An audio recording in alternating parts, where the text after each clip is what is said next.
There's a software player for video that also converts one form of video and sound to another. It's a very fine open source software effort. It's called the Vlc Player. I'm going to do a search on that on Google, Vlc Player. And you'll notice what comes up here rather quickly in Google. This is done automatically, but if I click the search, the very same thing comes up. Here's what I want to warn you about. When you go to look for a product like this, you want to go to the place that originates it. It turns out this project is called Video LAN, and if we were to click on this, we would see the site of the people who actually run this project, a nonprofit organization that does this open source software development effort for the VLC media player. And here you could download it.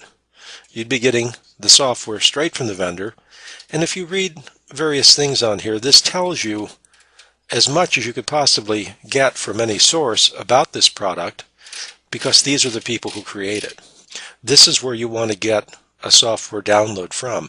When you download software for your computer, you of course need virus checking software, but you also need to be smart about where you get things from. An organization like this, to get the download, is really where you want to go, because unless they've been hacked into, which they would detect right away, this is where the software is going to be okay. It's going to be clean, and you're not going to be burdened with some marketing. Let me show you what I mean by this. I'm going to go back to the page where I was taken to with this VLC Player search. Notice that the actual organization that I want to go to came up third on this list. There are two others that I have no idea why they're even involved with this. VLC free download. If I go to this one, I go to a site that may be well-intentioned, and they do provide some information. They probably provide less information. They also have an older version of the software. They're trying to convince you that they're good to deal with because they have these kind of graphics on here to boost your good feeling about dealing with this site. And here they've also offered some other free software for download. It should be pretty apparent what's going on here. This site is in some way trying to take free products and offer them to you. Why? Probably because they need your traffic at this site for these other products that they might also interest you in. Maybe this is very legitimate, maybe not.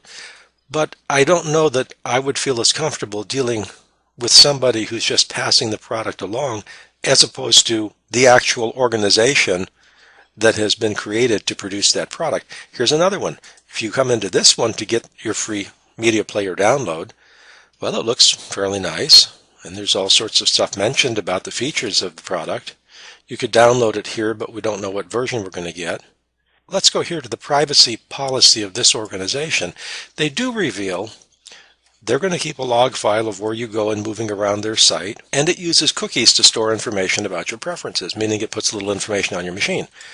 This is a little plainer example out in the open as to what they're doing. But do you actually need to come to this site in order to get this free player? I don't think either of these would be as good as the originator of the software to get it. And if you go farther, you'll notice there are some other links that do go back to this organization. The search engine has just picked up various things they've mentioned. There is also here some stuff from another organization.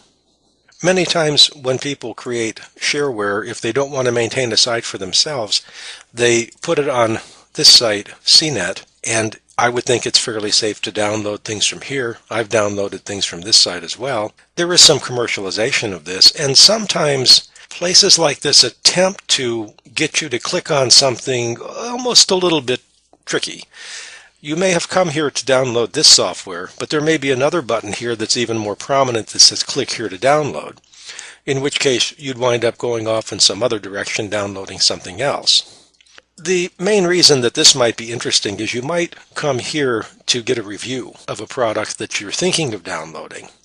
Just be aware that not every place that will distribute a given piece of software is actually the best place to go for the most current version of that software. Once you do download software in addition, it's really a good idea to scan it with your virus checker. I'm going to show you how to do that right now. When I download software, I download it to a folder that I've named Downloads. And there's just a bunch of stuff in here that comes in from one source or another. It's a handy place just to stockpile things. For example, when I downloaded the GIMP software, the free video editor, I put it here first, even though the site that I had clicked on might have said, did I want to run it right then? It's always better to bring it down, copy it down to your machine. The copy process is not going to run the software.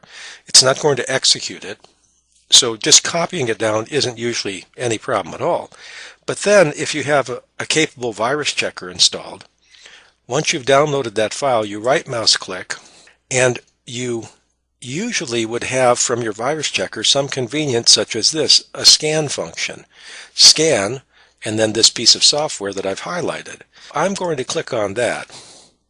And my software checker, Avast is the virus checking I use. It's free, avast.com. This is checking the software right now, and it finds no threat with this software. That gives me some assurance that I'm not going to get into a problem if I actually do execute that to install this program. That's just something you have to do when you get software from the web.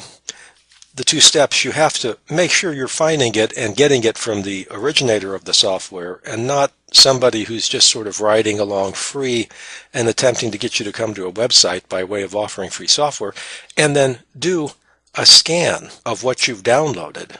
Don't just run it straight from the web to install it on your machine. That would be very dangerous.